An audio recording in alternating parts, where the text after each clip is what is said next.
Hi, I'm Ann Staley, a water conservation specialist with the City of Glendale, and after all of this planning, we are finally here at Lisa's home. We're going to spend the next 3 days doing a lot of digging and trenching, because today we are breaking ground. So let's join the crew and Lisa in the backyard and we'll see what's going on.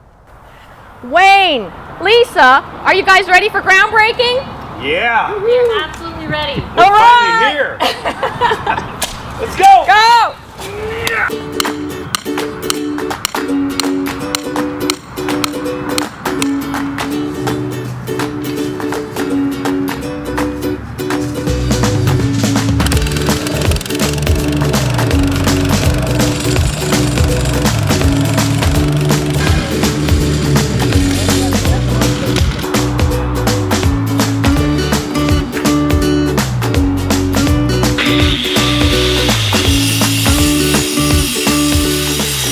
Most of the stuff today is going to be the underground stuff, the drainage, the irrigation, and the hardscape pavers. The drainage system's critical.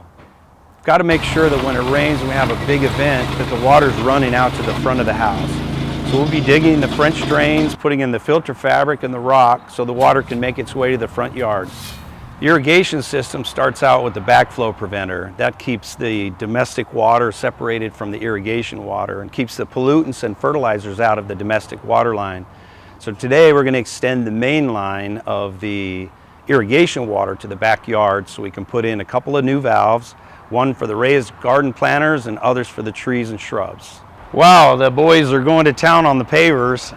They're putting a layer of sand down for a base, and they're making sure that the slope and drainage comes off of the house properly.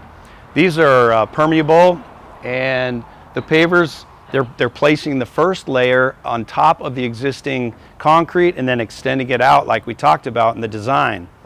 The pattern's already going strong, and they tamped all the sand so it's compacted before the pavers go down. They'll concrete the edge in so it's nice and strong, and then put a sand base on top and tamp that all in and make it nice and sturdy.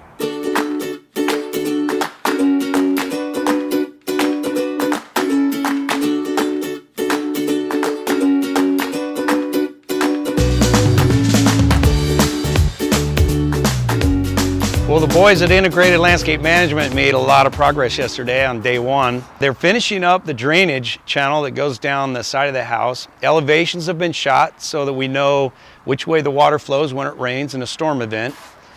Filter fabric, drain rock, it'll help the water get out where it needs to so that we can make sure the drainage is good on the backyard.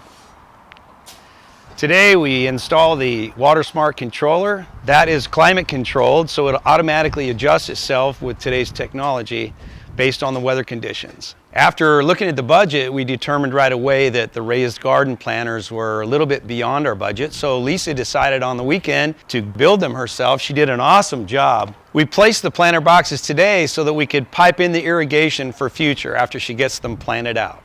Later on today, the trees and shrubs come in, and the boys will start planting those.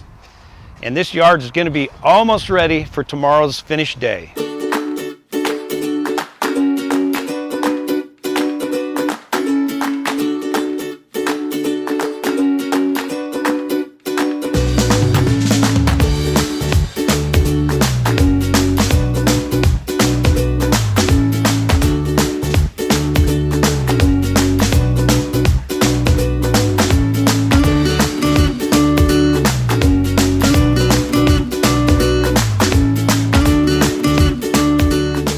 As you can see, a lot's happened already this morning.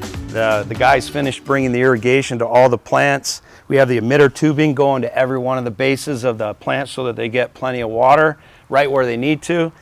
We've got a Xeriscape plan here that includes some great accents. We have variegated agave, some sage, lantana, a beautiful mesquite tree that'll grow fast. We've got an orchid tree. We have desert willow back there. So the wrap up today is they're finishing putting the dog run, which is the quarter minus granite, all the way around the outside because this dog loves to run. And they're also putting in the other half-inch screened material, which is the other desert rock, and it'll be filling in and making a nice contrast to the colors. They also finished up the drainage rock going around the side, which will collect the water, direct it where they want to, and allow it to permeate back into the groundwater, which is what we're trying to do here, is save the water. Part of our tree palette includes some nice vines against the wall. Right now they're on the nursery stakes, but we plan on putting the trellises up against the wall and letting those vines spread out and cover up the masonry wall to add some green to the backyard. You'll see the tree stakes from the nursery come out, and some good tree stakes that allow the tree some movement and strengthen the root zone. That'll take place as well today. We have separate valves for the different watering needs back here. The trees require a certain amount of water. The Xeriscape shrubs require a different kind of setting. And the raised garden beds, where you'll be growing your organic vegetables and some herbs, they're on their own separate valve because they require different water as well. We'll be wrapping things up today. I just want to thank the Integrated Landscape Management team for coming in here and knocking out a beautiful project in 3 days. The next time you see us, we'll be doing an episode on the maintenance, how to keep this yard looking like it does for a long time and make it a place you want to hang out in.